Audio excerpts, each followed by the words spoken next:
Good morning, students of Standard Line. Good to see you all after a long time. This is the first video, and in this video, I will be discussing basically the synopsis of the poem On Killing a Tree by Dev Patel, or Jeev Patel as he is called. He's a very profound poet, a medical practitioner in Mumbai.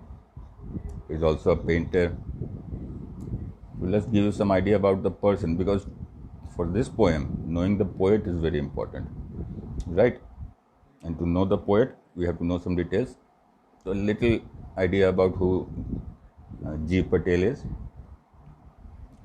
Jeev Patel is an Indian poet, playwright, painter, as well as practicing physician. He belongs to a group of writers who have subscribed themselves to the green movement, which is involved in an effort to protect the environment. His poems speak of deep concerns for nature and expose man's cruelty to it. Now, why is this important? A man who is an environmentalist, a member of green movement, is talking about or telling you or giving you ideas about how to kill a tree properly. Basically, there are two theories regarding this poem. I have seen in some places that it is some teachers prefer to explain it as the poet is representing tree as evil, and he is telling you how difficult it is to kill the evil. But taking into account that he is a member of green movement for a lifelong, he is about 80 years old. He was born in 1940. And see, for more than half a decade, he has been a promoter of green movement. Can you imagine him representing tree as evil? So this is not the case. This is sarcastic take on human beings, on the level human beings grow to destroy the environment. So by giving examples of killing a tree, he tells you about the extent people are ready to go to destroy their own environment, the greenery of the planet Earth. Let us have a look at Mr. Patel. Here he is. This is among the recent photographs. He's 80 years old now, and a multi-talented person, as you read earlier. Now let's begin with the synopsis of the poem. What basically is the idea behind this poem? So synopsis, basically the crux of the poem, basically what is being said in simple terms, like poem being transferred into a paragraph. In the poem On Killing a Tree by Jeev Patel, the poet wants to tell us difference between the cutting of trees and killing of trees. According to him, cutting is the type of trimming which is required from time to time for proper growth of trees, but it will take too much time to kill a tree. It is just not a simple jab, a quick stab or blow to do the job. The tree grows slowly but getting its nourishment from earth. Finally, the strength of this tree is exposed when its roots are completely pulled out with the help of rope, or they are snapped out cruelly. After that, they are hardened, twisted and withered, and then at last the tree is killed. You see what a long and ardent process is to kill a tree. That's what the poet focuses on. It tries to draw your opinion about the extent we go to kill a tree, which is such strong, who gets nourishment directly from the planet Earth. That's why it's stronger than us. To kill a person, a strong blow kills a person. You jab a person with a knife, the person dies, but a tree doesn't. It strengthens, it grows further, it flourishes further. Why? Because it gets its strength directly from the planet Earth. It represents tree as a child of planet Earth. But human beings are so cruel, they cross every extent to go and kill the tree. Now we start with the first stanza. It takes much time to kill a tree. Not a simple jab of the knife will do it. It has grown slowly, consuming the earth, rising out of it, feeding upon its roots, absorbing years of sunlight, air, water. and out of its leprous hide sprouting leaves. So what happens when you try to cut a tree? Does a tree, if it is cut, does it die? Basically, I will go into detailed explanation in my next video. I'm going to give you some idea what you should expect from this poem, right? Basically, it says that when you jab a tree with a knife, nothing happens to the tree. The place you cut the tree, new leaves sprout from there because it is strong. How it is strong?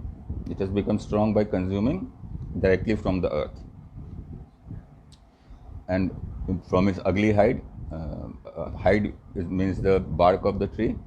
Hide actually, general meaning is skin, but here is representative. The skin of a tree is its bark, and it generally looks ugly.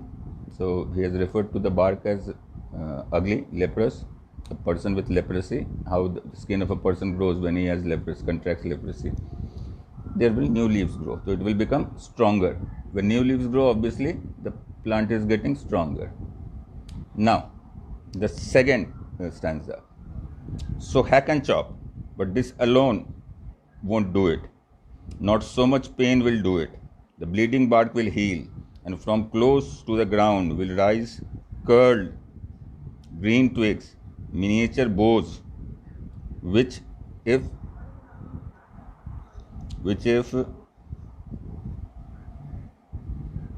rise green twigs, miniature boughs, which if unchecked will expand again to former size.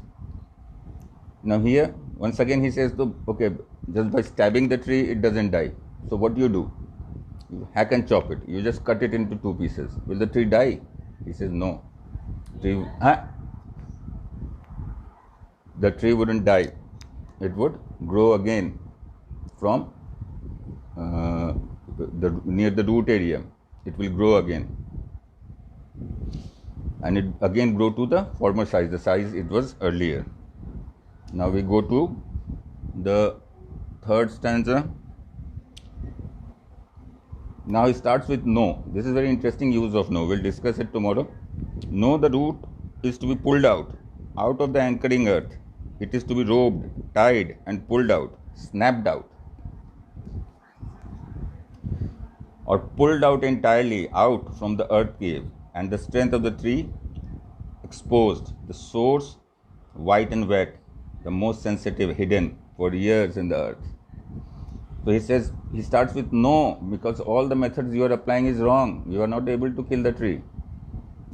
That's why he starts with a no, to draw your attention to the point that A, what you are doing is wrong, and B, that now the poet is about to come up with something that is the actual way, or something, a brilliant idea of how to actually kill a tree.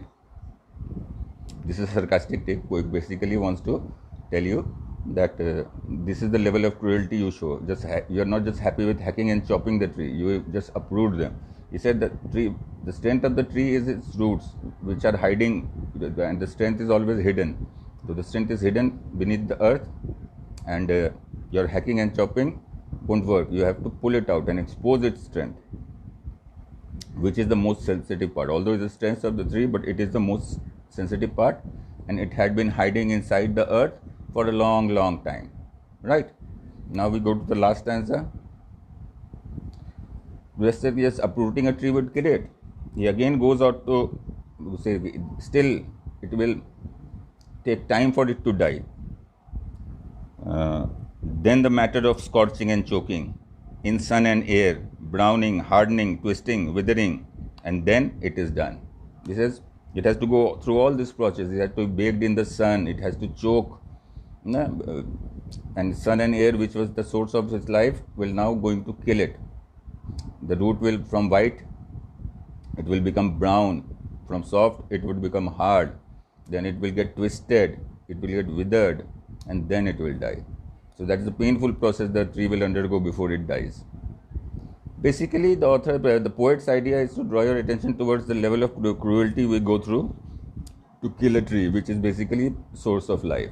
So it's a sarcastic take. It's actually making fun of you, telling you that you people are cruel, you people are ugly. So I think you have got a brief idea of what the poetry is all about. You now understood the synopsis basically. We'll go into details with poetic devices and actually hidden meanings in our next video. So till we meet again, goodbye.